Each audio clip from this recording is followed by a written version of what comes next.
Glaucio, obrigado pelo convite para participar do canal GMG Online. Esse canal aí que tem se mostrado uma excelente ferramenta, né, para os nutricionistas, né, as pessoas envolvidas na área, né, de alimentação, marketing.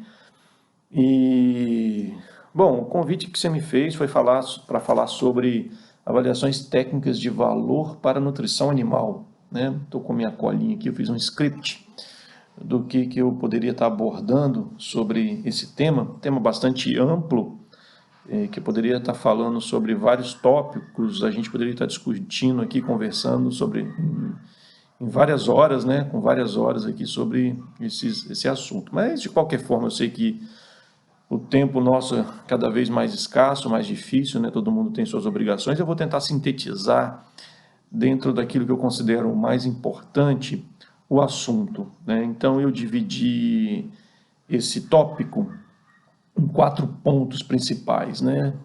Seriam avaliações de matéria-prima, avaliação de formulações para a espécie-alvo, estudos de desempenho para algumas espécies, né? E essas avaliações relacionadas aí aos centros de pesquisa, às universidades, quais as dicas aí que eu dou em relação aí a um correto delineamento experimental.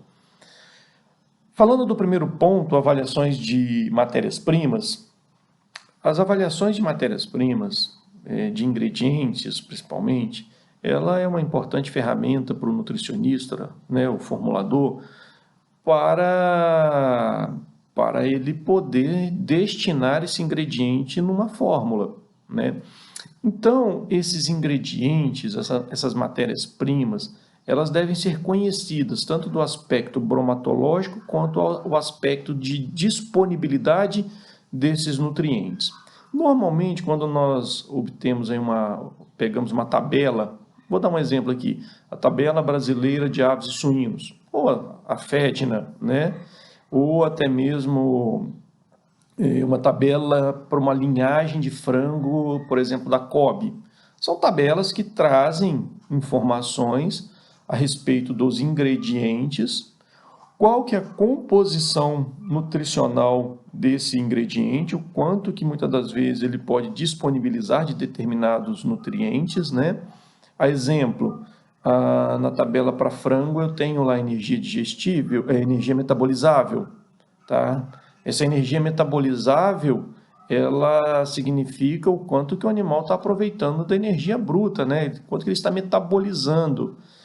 Então, essas informações são valiosas porque eu faço uma formulação muito mais precisa, né? Da mesma forma, a energia digestível, a energia líquida. Então, nas tabelas nutricionais, eu vou ter lá a composição nutricional desse ingrediente e aquelas informações que couberem, né, que se tiverem aquelas informações do quanto daquele nutriente está disponível, seja uma proteína digestível, seja uma energia digestível, uma energia metabolizável, um fósforo disponível, porque isso traz mais informação do ponto de vista do quanto o animal realmente vai estar aproveitando e aí permite que o nutricionista, o formulador, faça uma nutrição de precisão. Mas a gente tem situações em que os ingredientes eles ainda não estão tabelados. E todos sabem, pelo momento que nós estamos vivenciando, principalmente agora, né, com escassez de matéria-prima, preços muito elevados, né, dado aí importações que estão acontecendo, o preço do dólar. E hoje o nutricionista, cada vez mais, ele está sendo valorizado pelas indústrias, porque ele é uma ferramenta de buscar maneiras de reduzir custo, melhorar a eficiência. E nesse sentido, existem vários ingredientes, né, várias matérias-primas alternativas, ou coprodutos, né, podemos chamar elas assim também, que estão aí disponíveis para serem utilizados nas diferentes formulações. Entretanto, é importante a gente conhecer essas matérias-primas antes de fazer o uso. A exemplo disso, a primeira coisa que eu faço quando eu recebo uma matéria-prima que eu não conheço, ou tenho poucas informações, é mandar fazer uma composição nutricional, avaliação da composição nutricional. Então, eu vou coletar uma amostra, vou encaminhar para um laboratório idôneo, e nesse laboratório eu vou falar o que eu quero que ele analise, principalmente com base nas minhas perspectivas, né? Então, vou pedir para analisar uma proteína, um cálcio, um fósforo, uma matéria mineral, né? Uma energia bruta, se couber também, né? E assim eu vou obter uma fibra, óbvio, né? FDN, FDA, e assim eu vou obter essas informações valiosas para que eu possa direcionar essa matéria-prima dentro da minha formulação. Então, avaliar a matéria-prima, o primeiro passo que eu considero é uma análise bromatológica. Se essa análise não estiver contemplada dentro de um guia, e mesmo dentro de um guia, é importante, em certos momentos, você analisar, porque os guias eles trazem a média, né, da análise global. Entretanto, muitas das vezes, aquela matéria-prima específica da sua região, ela pode ter uma composição diferenciada, mais proteína, menos proteína, mais fibra, e aí você direcionar de forma mais correta esse ingrediente. Então, a avaliação da composição nutricional. Entretanto, essa composição nutricional, nem sempre ela está disponível na sua integralidade para o animal utilizar. E aí existem, então, os processos chamados ensaios de digestibilidade, que vão estar muito mais atrelados a universidades, centros de pesquisa, que vão aí pegar a espécie-alvo no qual você quer trabalhar, seja um frango, um cão, um gato, né? E vão se fazer análise de digestibilidade, ou seja, o quanto daquele ingrediente aquela espécie está aproveitando. Porque uma coisa é muito importante a gente entender. Às vezes a gente pode até extrapolar de uma espécie para outra, mas o ideal é que se faça um ensaio de digestibilidade para cada espécie. E ainda lembrando que quando você faz esse ensaio de digestibilidade com uma determinada espécie, uma determinada idade daquela espécie, nem sempre aquilo é verdadeiro para toda a fase de vida desse animal. Então você acaba extrapolando, mesmo fazendo com a própria espécie. Então nós temos que entender essa composição nutricional e ter a consciência de que muitas das vezes um ingrediente que teve uma digestibilidade boa para um animal adulto, nem sempre ela é ideal para um animal filhote, ou até mesmo um animal idoso, pensando num cão. Então, esse conhecimento, esse feeling nós temos que ter na hora de formular um alimento, né, uma ração para os animais alvo que nós estamos trabalhando. E claro, quando a gente fala dessas avaliações nutricionais, eu tenho que ter consciência de que eu estou muitas das vezes falando de um alimento de origem animal, um alimento de origem vegetal. Quais são essas características? Como eles interagem, né? Então, por exemplo, quando eu penso no alimento de origem animal, né, eu estou pensando, por exemplo, na farinha de carne, uma farinha de víscera, uma farinha de pena, o quanto que tem de proteína, o quanto que tem de extrato etéreo, porque muitas das vezes a importância de se fazer uma análise bromatológica, mesmo tendo isso tabelado, é que pode haver ali, na hora de se obter uma farinha, uma quantidade de gordura, de extrato etéreo muito mais alto. Isso influencia o meu processo, que eu vou falar um pouquinho mais à frente. E aí, consequentemente, eu vou ter perdas de desempenho ou não vou ter um produto equilibrado adequadamente, né? A indústria que tiver oportunidade, tiver a condição, o pesquisador que tiver a condição de ter um analisador de infravermelho, um NIR, né, ele consegue rapidamente fazer essa análise e obter um resultado ali quase que instantâneo e adequar as suas formulações à realidade da matéria-prima dele. A gente sabe que nem sempre é assim, então a gente trabalha muitas das vezes fazendo essas análises esporádicas que são importantes, mesmo existindo aí as tabelas nutricionais que elas vão servir para nós como uma referência, né? Mas uma boa nutrição, ela requer ali análises cotidianas. Avaliações de formulações, né? Como é que eu considero, como é que eu trabalho para fazer uma formulação para uma determinada espécie?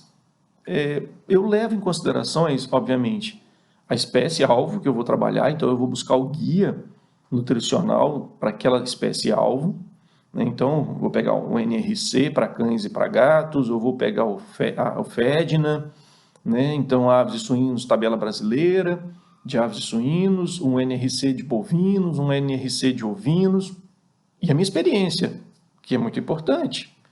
Então, muitas das vezes, o nutricionista ele vai ter ali o acesso ao guia para ele formular, mas a experiência dele, o feeling dele também é muito importante, porque muitas das vezes os guias não trazem ali o que a gente chama o pulo do gato, né? Não mostram muitas das vezes a interação entre esses ingredientes que vão estar na fórmula. Interação essa muito importante por próprio aproveitamento do nutriente pelo animal, né? A exemplo, por exemplo, o extrato etéreo, a gordura, os lipídios. Os lipídios, eles têm uma capacidade de aumentar a digestibilidade do alimento como um todo. Fala assim, mas como assim? Rações que têm lipídios em concentrações talvez um pouco maiores do que a própria necessidade do animal, não estou entrando aqui no mérito de obesidade, nada, estou mostrando como que interagem os ingredientes, né? Então, os lipídios são capazes de estimular a liberação de colicistoquinina, que faz com que haja uma melhor absorção, uma interação, né, enzimática, liberação de lipase e do líquido biliar, fazendo com que haja uma melhor digestibilidade, um melhor aproveitamento dos nutrientes como um todo. Então, não só os lipídios vão ser digeridos, mas também as proteínas em maiores concentrações, em maior quantidade, né, os carboidratos, porque ela interage melhorando ali, diminuindo o fluxo intestinal, aumentando a liberação de enzimas, promovendo aí uma maior digestibilidade. E isso não está descrito nos guias nutricionais. As tabelas são ali estáticas. Essas interações, nós, nutricionistas, formuladores, envolvidos aqui nesse processo, que vamos entender e aplicar. Então, voltando aqui à questão das formulações. Então, quando eu vou formular, óbvio que eu vou buscar o guia para aquela espécie, e eu vou também observar para que idade, para que fase da vida do animal que eu vou estar formulando. É um pintinho? É um frango adulto? É um filhote de cachorro, um filhote de gato, é um bezerro, é um bovino adulto? Porque isso faz toda a diferença, né? Porque as necessidades nutricionais mudam com a idade fisiológica desse animal. E nesse sentido, os guias também trazem não só a composição nutricional, mas também as exigências por fase de vida desses animais, tá? E aí é mais uma informação que eu vou ter que usar no meu programa, no meu software, no Excel, para formular uma dieta adequada. Um outro ponto de vista também importantíssimo, quando eu falo de avaliações de fórmulas, né, ou formulações especificamente, é entender qual que é o status sanitário desse animal. A exemplo, eu tenho um bovino, eu tenho um suíno, eu tenho um frango, que ele é criado numa condição sanitária muito precária. Numa condição sanitária precária, a pressão sobre o sistema imunológico é maior.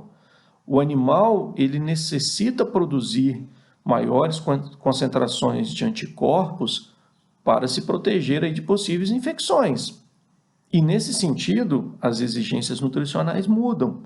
E geralmente nos guias, eles não trazem, olha, você vai formular para um animal em estresse imunológico com tal concentração de aminoácido. Ou você vai formular para o animal passando aí por um problema de saúde com tais ingredientes.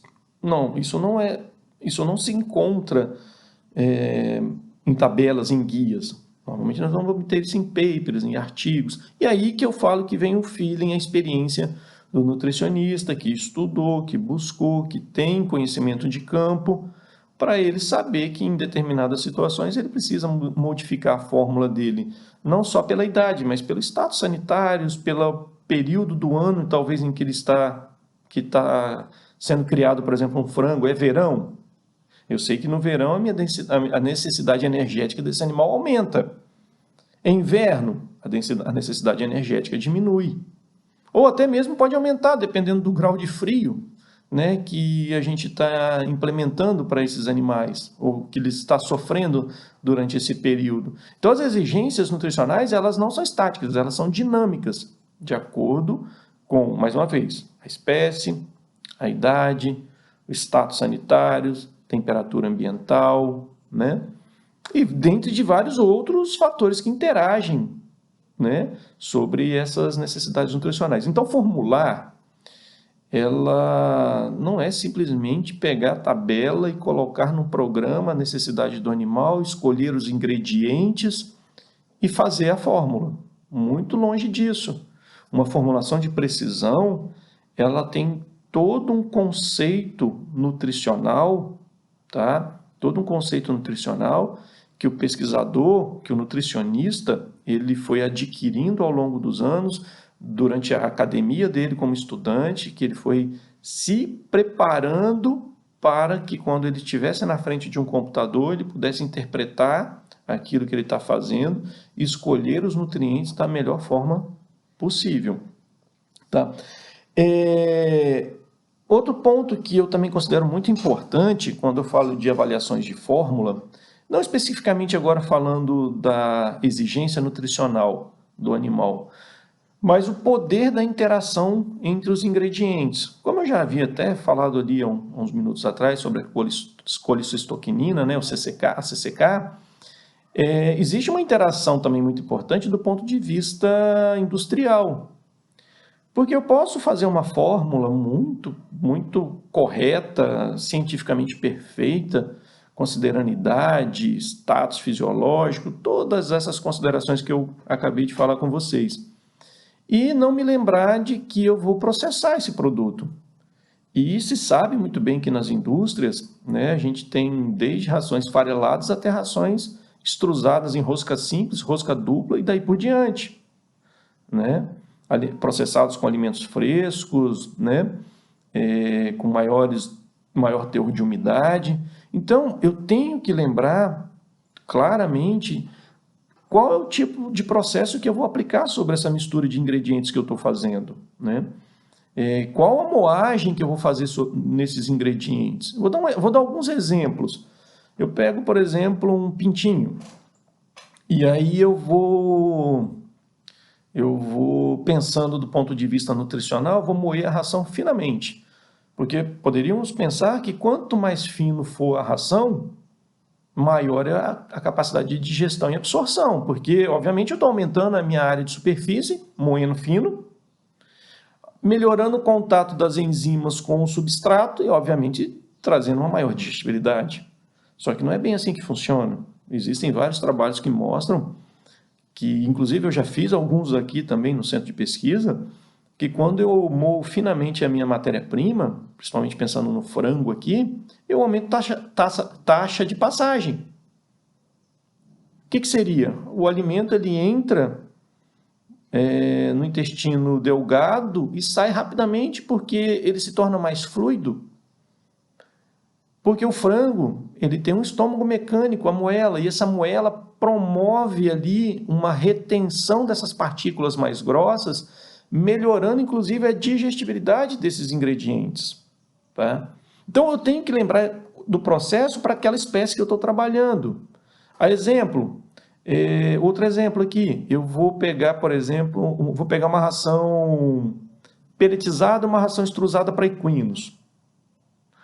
Tem influência sobre o aproveitamento desses nutrientes? Sim, tem sim. Eu fiz há um tempo atrás um estudo comparando ração pelletizada com ração extrusada. A diferença não é lá muita coisa, sabe? Mas existe sim diferenças. E eu fiz um estudo. Então, se imagina que se você faz estudo com cavalos de competição, a resposta é uma. Se você faz com cavalos de manutenção, a resposta é outra. Então, eu fiz um estudo usando ração pelletizada versus ração extrusada, usando a mesma base de concentrado volumoso para esses animais, né? Trabalhei com inclusões, né, a proporção volumoso concentrado, 60% de concentrado, 40% de volumoso. e forneci para os equinos para ver como que era a capacidade de digestão e absorção de uma ração peletizada para uma ração extrusada. A ração extrusada, ela teve uma digestibilidade para proteína, né? Uma digestibilidade da matéria seca um pouco melhor, né? Do que a ração peletizada. Estou falando em torno aí de 4%, 5% quase, de melhora na digestibilidade.